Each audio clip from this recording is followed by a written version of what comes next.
ನಮಸ್ಕಾರ ಎಲ್ರಿಗೂ welcome back to my channel ಆಶಾರ. ಸೊ ಇದು ಭಾನುವಾರ ಶಿವರಾಮನವಮಿ ಹಬ್ಬದ ದಿವಸದ ವಿಡಿಯೋನ ನಾನು ನಿಮ್ಮ ಜೊತೆ ಶೇರ್ ಮಾಡ್ಕೊತಾ ಇದ್ದೀನಿ. ಸೊ ಯಾರೆಲ್ಲ ಫಸ್ಟ್ ಟೈಮ್ ವಿಡಿಯೋನ ನೋಡ್ತಾ ಇದ್ದೀರಾ ಪ್ಲೀಸ್ ಚಾನಲ್ಗೆ ಸಬ್ಸ್ಕ್ರೈಬ್ ಮಾಡಿಕೊಂಡು ವಿಡಿಯೋನ ಕೊನೆಯವರೆಗೂ ನೋಡಿ ಅಂತ ಕೇಳ್ಕೊತಾ ಇವತ್ತಿನ ವಿಡಿಯೋನ ನಾನು ನಿಮ್ಮ ಜೊತೆ ಶೇರ್ ಮಾಡ್ಕೊತಾ ಇದ್ದೀನಿ. ಸೊ ನನಗೆ ರಾಮನವಮಿ ಅಂದರೆ ತುಂಬಾ ಮೆಮೊರಿ ಇರುವಂತಹ ಹಬ್ಬ. ಎಷ್ಟೊಂದು ಸ್ವೀಟ್ ಮೆಮೊರೀಸ್ ಇದೆ ಅಂದರೆ ನಾವೆಲ್ಲ ಚಿಕ್ಕವರು ಇರಬೇಕಾದ್ರೆ ಸೊ ಎಲ್ಲರೂ ರಿಲೇಟಿವ್ಸ್ ಎಲ್ಲ ಸೇರಿಕೊಂಡು ಬೆಟ್ಟಕ್ಕೆ ಹೋಗ್ತಾಯಿದ್ವಿ.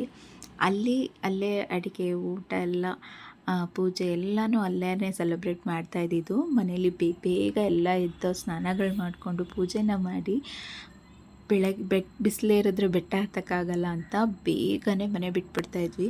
ಹಾಗೆಲ್ಲ ಅಷ್ಟೊಂದು ವೆಹಿಕಲ್ಸ್ ಕೂಡ ತುಂಬ ಕಮ್ಮಿ, ಓನ್ ವೆಹಿಕಲ್ಸ್ ಎಲ್ಲ ಇರ್ತಾ ಇರಲಿಲ್ಲ, ಬಸ್ಸಲ್ಲಿ ಹೋಗ್ತಾಯಿದ್ವಿ.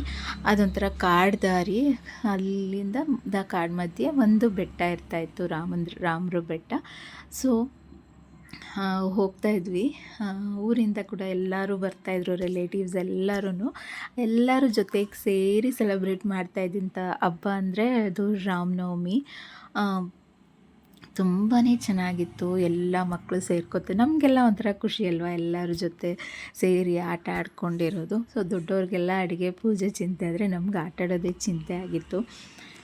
ಸೊ ಎಷ್ಟು ಚೆನ್ನಾಗಿ ನಾವು ಖುಷಿಯಿಂದ ಸೆಲೆಬ್ರೇಟ್ ಮಾಡ್ತಾಯಿದ್ವಿ ಅಂದರೆ ಹೋಗಬೇಕಾದ್ರೇ ಕಾಡ್ದಾರಿ, ಹೋಗ್ಬೇಕಾದ್ರೇ ಕಟ್ಟಿಗೆಗಳನ್ನ ತೊಗೊಂಡು ಹೋಗ್ತಾಯಿದ್ವಿ, ಎಲೆಗಳನ್ನೆಲ್ಲ ಕಿತ್ಕೊಂಡು ಹೋಗ್ತಾಯಿದ್ವಿ ಅಲ್ಲಿ ಊಟಕ್ಕೆ, ಹಾಗೆ ಒಲೆ ಹಚ್ಚೋಕ್ಕೆ ಎಲ್ಲನೂ. ಹಾಗೆ ಮನೆಗಳಿಂದನೇ ಅಡುಗೆ ಐಟಮ್ ಏನೇನು ಬೇಕೋ ಎಲ್ಲ ತೊಗೊಂಬಂದುಬಿಡ್ತಾಯಿದ್ರು. ಸೊ ಅಲ್ಲೇ ಒಬ್ಬಟ್ಟು, ಕೋಸಂಬರಿ, ವಡೆ, ಪಾನಕ, ಮಜ್ಜಿಗೆ ಎಲ್ಲ ಅಲ್ಲೇ ಮಾಡಿ ರಾಮರಿಗೆ ನೈವೇದ್ಯ ಇಟ್ಟು ಪೂಜೆ ಆದ ನಂತರ ನಾವೆಲ್ಲ ಊಟ ಮಾಡಿ ಆಟ ಆಡಿಕೊಂಡು ಸ್ವಲ್ಪ ಹೊತ್ತು ಕಾಲನ ಕಳೆದು ನಂತರ ಸಂಜೆ ಆಗೋಷ್ಟರಲ್ಲಿ ನಾವು ಬೆಟ್ಟ ಎಲ್ಲ ಇಳಿದ್ಬಿಟ್ಟು ಬಂದುಬಿಡ್ಬೇಕಾಗಿತ್ತು. ಯಾಕೆ ಅಂದರೆ ಅದೊಂದು ಸ್ವಲ್ಪ ಕಾಡು ಪ್ರದೇಶ ಆಗಿರೋದ್ರಿಂದ ಬಂದುಬಿಡ್ತಾಯಿದ್ವಿ. ಆಮೇಲೆ ಬಸ್ ಇಟ್ಕೊಂಡು ನಾವೆಲ್ಲ ಮನೆಗೆ ಬರೋಷ್ಟರಲ್ಲಿ ನೈಟ್ ಆಗೋಗ್ತಾಯಿತ್ತು. ಸೊ ಹೀಗೆ ಪ್ರತಿ ವರ್ಷ ನನ್ನ ಮದುವೆ ಆಗೋವರೆಗೂ ನಾವು ಈ ರೀತಿಯೇ ಸೆಲೆಬ್ರೇಟ್ ಮಾಡ್ತಾಯಿದ್ವಿ. ಸೊ ನಿಮಗೂ ಹಾಗೇನಾ? ನಿಮಗೆಲ್ಲ ಯಾವ ರೀತಿ ಮೆಮೊರಿ ಇದೆ ಹಬ್ಬದ ಬಗ್ಗೆ ಅಂತ ನನಗೆ ಕಮೆಂಟಲ್ಲಿ ತಿಳಿಸಿ. ಸೊ ಹಾಗೆ ನನಗೂ ಬೇಗ ಎಲ್ಲ ಕೆಲಸ ಮುಗಿಸ್ಕೊಂಡು ಪೂಜೆಗೆ ನೈವೇದ್ಯಕ್ಕೆ ಪಾನಕ, ಮಜ್ಜಿಗೆ, ಕೋಸಂಬರಿನೆಲ್ಲ ರೆಡಿ ಮಾಡ್ಕೊತಾ ಇದ್ದೀನಿ. ಸ್ವಲ್ಪ ಹೂವಾಯಿತು, ಅದನ್ನೆಲ್ಲ ಕಟ್ಟಿ ಹೊಸ್ಲಿಗೆಲ್ಲ ಪೂಜೆನ ಮುಗಿಸ್ಕೊಂಡು ನಂತರ ಕಿಚನ್ನಿಗೆ ಬಂದೆ. ನೈವೇದ್ಯಕ್ಕೆಲ್ಲ ರೆಡಿ ಮಾಡಿ ಪೂಜೆ ಮಾಡೋಣ ಅಂದ್ಬಿಟ್ಟು ಇಲ್ಲಿ ನಾನು ಪಾನಕಕ್ಕೆ ರೆಡಿ ಮಾಡ್ತಾಯಿದ್ದೀನಿ. ಕರ್ಬೂಜ ಹಣ್ಣನ್ನು ಸ್ವಲ್ಪ ಕ್ರಷಲ್ಲಿ ಚಾಪರಲ್ಲಿ ನೀಟಾಗಿ ಕ್ರಷ್ ಮಾಡಿಕೊಂಡು ಬೆಲ್ಲನ ಕರಗಿಸಿಟ್ಕೊಂಡಿದ್ದೆ, ಅದನ್ನು ಕೂಡ ಸೋಸಿ ಒಂದು ಅರ್ಧ ಅಥವಾ ಒಂದು ನಿಂಬೆ ಹಣ್ಣಿನ ರಸನ ಹಿಂಡ್ಕೊಂಡ್ರೆ ಪಾನಕ ರೆಡಿ. ಸೊ ನಂತರ ಕೋಸಂಬರಿಗೆ ಎಲ್ಲ ರೆಡಿ ಮಾಡ್ಕೋತಾ ಇದ್ದೀನಿ. ಅದಕ್ಕೆ ಸೌತೆಕಾಯಿ, ಕ್ಯಾರೆಟು ಮತ್ತು ಪೊಮೊಗ್ರಾನೇಟು ಇದನ್ನೆಲ್ಲ ಕಟ್ ಮಾಡಿಕೊಂಡು ಬಿಡಿಸ್ಕೊಂಡು ಇಟ್ಕೊಂಡಿದ್ದೀನಿ. ಒಂದೊಂದನ್ನೇ ಎಲ್ಲನೂ ಹಾಕಿ ಮಿಕ್ಸ್ ಮಾಡಿಕೊಂಡ್ರೆ ಕೋಸಂಬರಿ ಕೂಡ ರೆಡಿ ಆಗೋಗುತ್ತೆ. ಇದನ್ನೆಲ್ಲ ದೇವ್ರ ಮುಂದೆ ಇಟ್ಟು ಪೂಜೆ ಮಾಡ್ಕೊತೀನಿ.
ಸೊ ನೈವೇದ್ಯಕ್ಕೆಲ್ಲ ಇಟ್ಟು ಪೂಜೆ ಕೂಡ ಮುಗಿಸ್ಕೊಂಡೆ.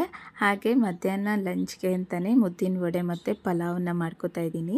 ಪಲಾವ್ನ ನಾನು ಒಂದೇ ಸಲ ರಾತ್ರಿಗೂ ಆಗೋ ಹಂಗೆ ಮಾಡ್ಕೊಂಬಿಡ್ತೀನಿ. ರೈಸ್ ಐಟಮ್ ಆದರೆ ಮಕ್ಕಳು ತುಂಬ ಇಷ್ಟಪಟ್ಟು ತಿಂತಾರೆ. ಸೊ ಅದಕ್ಕೋಸ್ಕರ ಈಗಲೇ ಒಂದೇ ಸಲ ಪಲಾವ್ ಮತ್ತು ಉದ್ದಿನ ವಡೆನ ಮಾಡ್ಕೋತಾ ಇದ್ದೀನಿ. ಇದಕ್ಕೆ ನಾನು ಉದ್ದಿನ ಬೇಳೆನ ಒಂದು 3 ಗಂಟೆ ಕಾಲ ನೆನೆಸಿ ನುಣ್ಣಗೆ ರುಬ್ಕೊಂಡು ಇಟ್ಕೊಂಡಿದ್ದೀನಿ. ಇದಕ್ಕೆ ಸಣ್ಣದಾಗಿ ಕಟ್ ಮಾಡಿ ಇಟ್ಕೊಂಡಿರೋಂಥ ಕರಿಬೇವು, ಈರುಳ್ಳಿ, ಕೊತ್ತಂಬರಿ ಸೊಪ್ಪು, ಹಸಿಮೆಣಸಿನ್ಕಾಯಿ, ಹಾಗೆಯೇ ಸ್ವಲ್ಪ ಅಚ್ಕಾರದ ಪುಡಿ, ಉಪ್ಪು, ಒಂದು ಚಿಟಿಕೆ ಅಡುಗೆ ಸೋಡಾ, ಹಾಗೆ ತೆಂಗಿನಕಾಯಿ ತುರಿ ಇದಿಷ್ಟನ್ನು ಹಾಕಿ 1-2 ಟೇಬಲ್ ಸ್ಪೂನಷ್ಟು ಅಕ್ಕಿ ಹಿಟ್ಟನ್ನು ಹಾಕೋತಾ ಇದ್ದೀನಿ. ಅಕ್ಕಿ ಹಿಟ್ಟು ಹಾಕೋದ್ರಿಂದ ಗರಿಗರಿಯಾಗಿ ಬರುತ್ತೆ. ಸೇಮ್ ನಮಗೆ ಹೋಟ್ಲಲ್ಲೆಲ್ಲ ಹೇಗೆ ಸಿಗುತ್ತೋ ಅದೇ ಥರ ಬರುತ್ತೆ. ಟೇಸ್ಟು ಅಷ್ಟೇ, ಆ ಕ್ರಿಸ್ಪಿನೆಸ್ಸು ಅಷ್ಟೇ. ಅದಕ್ಕೋಸ್ಕರ 1-2 ಟೇಬಲ್ ಸ್ಪೂನಷ್ಟು ಅಕ್ಕಿ ಹಿಟ್ಟನ್ನು ಹಾಕ್ಕೊಂಡಿದ್ದೀನಿ. ಹಾಗೆಯೇ ಈ ಕಡೆ ಪಲಾವ್ಗೂ ಕೂಡ ಎಲ್ಲ ಕಟ್ ಮಾಡಿ ರೆಡಿ ಮಾಡ್ಕೋತಾ ಇದ್ದೀನಿ. ಈರುಳ್ಳಿ ಎಲ್ಲ ಕಟ್ ಮಾಡೋ ಅಷ್ಟರಲ್ಲಿ ಎಣ್ಣೆ ಕೂಡ ಕಾದಿತ್ತು. ಇವಾಗ ನಾನು ಉದ್ದಿನ ವಡೆನ ಹಾಕೋತಾ ಇದ್ದೀನಿ.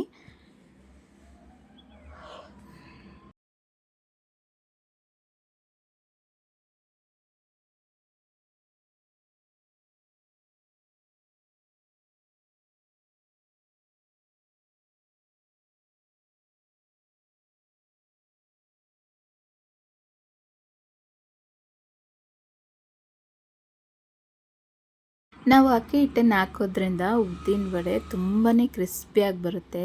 ಸೇಮ್ ನಮ್ಗೆ ಹೋಟ್ಲಲ್ಲೆಲ್ಲ ಹೇಗಿರುತ್ತೆ ಟೇಸ್ಟು, ಸೇಮ್ ಟೇಸ್ಟೇ ಬರುತ್ತೆ.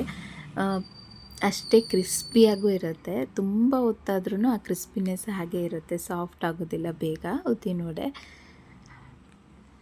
ಸೊ ಇಲ್ಲಿ ಉದ್ದಿನ ವಡೆ ಎಲ್ಲ ಮಾಡ್ಕೋತಾ ಇದ್ದೀನಿ. ಈ ರೀತಿ ಗೋಲ್ಡನ್ ಕಲರ್ ಬರೋವರೆಗೂ ಚೆನ್ನಾಗಿ ಫ್ರೈ ಮಾಡ್ಕೋಬೇಕು. ಆಗಷ್ಟೇ ಆ ಕ್ರಿಸ್ಪಿನೆಸ್ಸು ಹೆಚ್ಚಿಗೆ ಹೊತ್ತಿರುತ್ತೆ. ಈ ಕಡೆ ವಡೆ ಆಗ್ತಾನೆ ಆ ಕಡೆ ನಾನು ಪಲಾವ್ಗೂ ಕೂಡ ಎಲ್ಲ ರೆಡಿ ಮಾಡಿಕೊಂಡು ಇಟ್ಕೋತಾ ಇದ್ದೀನಿ. ನೋಡಿ ಎಷ್ಟು ಕ್ರಿಸ್ಪಿಯಾಗಿ ಬಂದಿದೆ. ಎಣ್ಣೆ ಕೂಡ ಜಾಸ್ತಿ ಹೀರ್ಕೊಳ್ಳಲ್ಲ, ಅಷ್ಟು ಸಾಫ್ಟಾಗಿ ಒಳಗಡೆ ಮೇಲೆ ಕ್ರಿಸ್ಪಿಯಾಗಿ ಟೇಸ್ಟಿಯಾಗಿ ಚೆನ್ನಾಗಿ ಬಂದಿದೆ.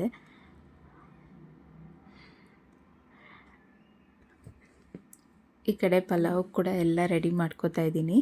ಇದಕ್ಕೆ ಸ್ವಲ್ಪ ಪಾತ್ರೆಗೆ ಎಣ್ಣೆ, ತುಪ್ಪ, ಪಲಾವ್ ಸಾಮಾನೆಲ್ಲ ಹಾಕಿ ಸ್ವಲ್ಪ ಫ್ರೈ ಮಾಡಿಕೊಂಡು ಇದಕ್ಕೆ ಈ ಸಣ್ಣದಾಗಿ ಉದ್ದು ಕಟ್ ಮಾಡಿ ಇಟ್ಕೊಂಡಿರೋ ಈರುಳ್ಳಿ, ಪುದೀನ, ಹಾಗೆಯೇ ತರಕಾರಿಗಳು ಇದಿಷ್ಟನ್ನು ಹಾಕಿ ಚೆನ್ನಾಗಿ ತರಕಾರಿ ಒಂದು ಅರ್ಧ ಬೇಯೋವರೆಗೂ ಫ್ರೈ ಮಾಡಿಕೊಂಡು ನಂತರ ಟೊಮೆಟೊ ಕ್ಯೂರಿ, ಹಾಗೆ ಒಂದು ಸ್ವಲ್ಪ ಶುಂಠಿ ಬೆಳ್ಳುಳ್ಳಿ ಪೇಸ್ಟು